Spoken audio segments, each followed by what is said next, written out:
Auburn announced yesterday that Hugh Freeze would take over as the new head football coach after the Tigers let Brian Harsin go mid-season after poor performances continued to mount. Now, there have been cries that Freeze's past should totally neglect him from being able to get a job like this. And while he isn't perfect, and some people are going to hate him either way, there's a lot of good, I think, that Hugh Freeze has done and could potentially do. He checks off some of the most important boxes. He has SEC head coaching experience. He's won big games in this league. He knows the areas where you can go have success recruiting and where you're wasting your time in the most fertile college football recruiting ground on earth. Now, he also knows what it's like to screw up and screw up big time, which in its own way, while it's one of the hardest lessons, can also be necessary sometimes. Now, to others, that will be irredeemable.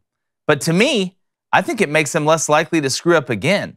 He knows what it can cost him, and he almost never got it back, which also means he's hungry, which means he can't get complacent because he can't afford to.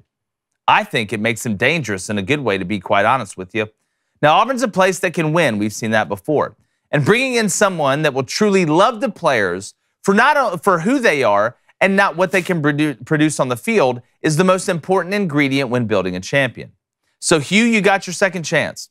Let's see what you do with it. Cone, Hugh Freeze, Auburn. You got your guy. I'm glad they listened. You got your guy. I'm glad they listened. And again, nothing is guaranteed in the college football world or in life in general.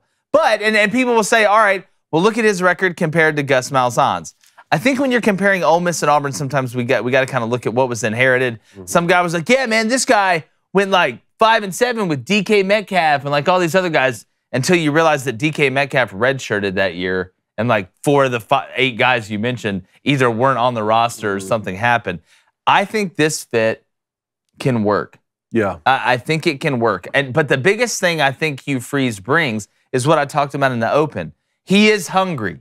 You're not it's a redemption tour. He'd been on Broadway before.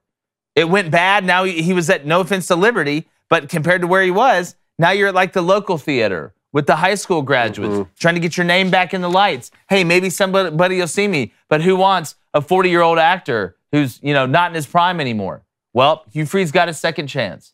And I really think, Cone, with the way this man, with the 3-man surface method and the way he evolves offensively, keeping Cadillac Williams, I think he needs to keep Zach Etheridge as well. I think this was the best opportunity to make the best hire at this time. I loved the point you made that because he's made mistakes before, Auburn may be getting the best version of Hugh Freeze.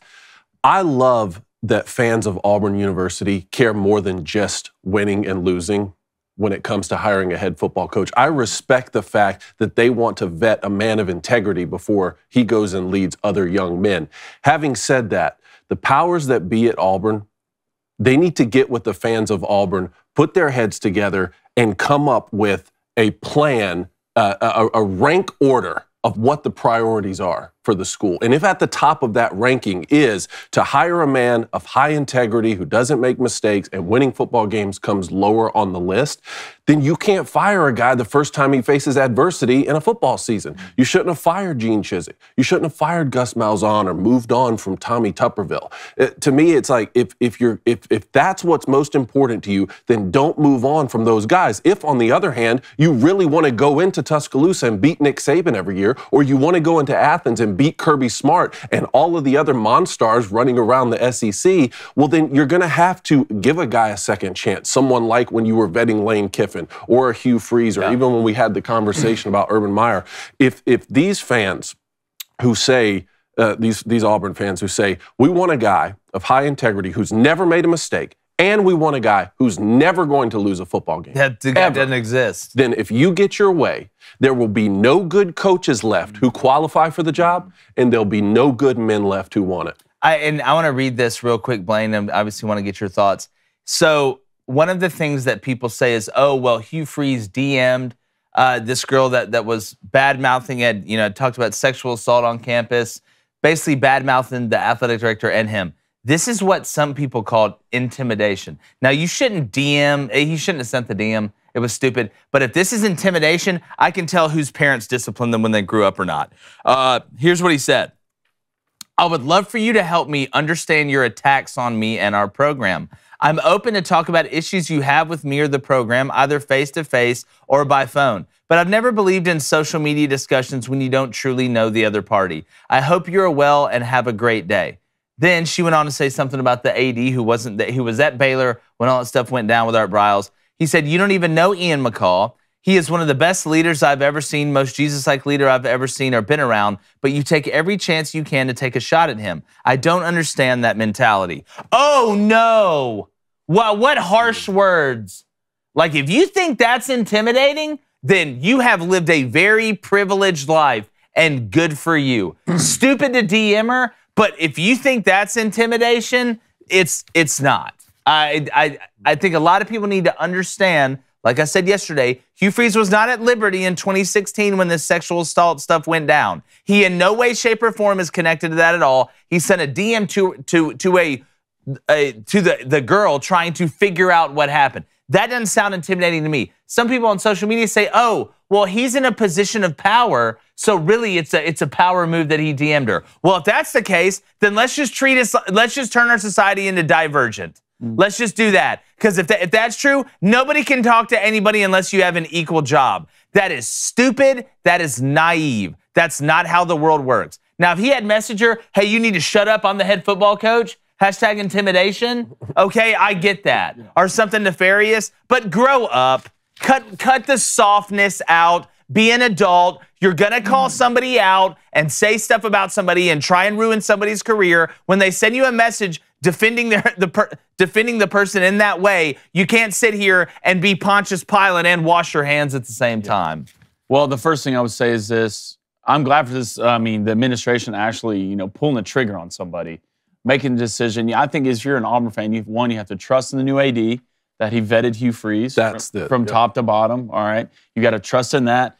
Hugh Freeze, if you never met the guy or only heard things about him through social media, I promise you, do your research. Hugh Freeze is a great guy. All right, he's a hell of a football coach. I do believe in people getting second chances. But if you're the Auburn fan, if you're part of the Auburn family, it's time for us to get together and go in the same direction. Because this Hugh could be the type of guy to take Auburn to the next level. But we just need to make sure to be behind him from the beginning, including fans, players, administration. And I thought the players from Auburn came out and showed a lot of excitement about the Hugh Freeze being the next head coach. They know. The players know. It's a good feeling for me as a fan. One, we made the decision, it's set in stone. And two, we got a guy who, one, can develop the hell out of a quarterback. All right, Liberty won 8 games this year with really not a good quarterback. They beat teams they shouldn't have won. And you've seen Hugh win big games. But now he's at Auburn, who has the resources. Yeah, you've got a chance. He finished with the top 20 recruiting class, Hugh did, and you have the want to. So I think we're in the right place right now. And I know there's going to be blowback and people are going to cast stones, especially on social media. It's just the way it is. But right now, we all need to come together because we need to be together from the beginning on this, and we can look back on the end of it. Well, I laugh because it's just like I said with Brian Harsin. When all the people were having protests this summer to keep Brian Harsin. Brian Harsin's our guy. Like I said, the minute he starts losing, which you knew he would, those people that were at those protests will be the same people, be the first people in line with torches and pitchforks going to the Auburn Athletic Department to get him fired. A lot of these people you see on social media yesterday saying all these things about Hugh Freeze, the minute it starts going good, they'll be the first people at tumors. Make no mistake, because that's how a lot of people operate nowadays in society. You go with what's popular. That's what you do. You don't formulate your own opinion. You don't do your own research. And if you do your own research and you don't like the guy, fine, we can have that debate. But don't come with broken facts. Because, again, some people don't let facts get in the way of a good narrative. That's interesting that you talk about that, because I like Blaine's point about the AD. I don't know all the facts. I don't know Hugh Freeze personally. I don't know what DMC has sent or hasn't sent. You know why? Because I don't get paid $1 million a year to know. If y'all want to hire me as the AD, best believe I will know. I'll do the vetting. You have to trust you brought John Cohen in for a reason. This is the most important hire he's made in his career. Yeah. His job's on the line. That he did his job to vet this guy to make sure that you're going to get the best version of Hugh Freeze on the planes that you can possibly get. I do want to ask you one question schematically, though, because we've been talking about the fit and all that. How can Hugh Freeze keep from being Gus Malzahn 2.0 on the offensive side of the ball? Yeah, you've got to keep evolving while keeping your identity. That's the hardest thing to do. You want to keep being yourself, but you find ways, because the book keeps going out on you and out on you. Defenses see you and see you and see you. You have to self-scout and be able to adjust. without losing who you are. Hugh has had a lot of success with his three-man surface method that and a lot of offensive coordinators use it now, basically in RPOs, being able to affect the defense 3 different ways at once.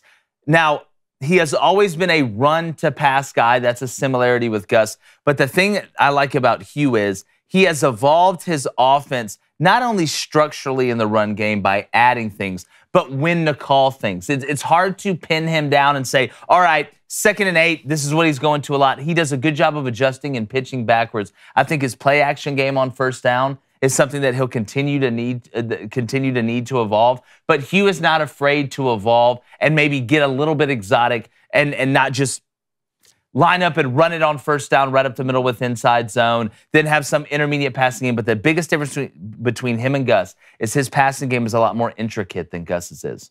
Gus's was a pop-up book. Let's be honest. This one, Nicholas Sparks length.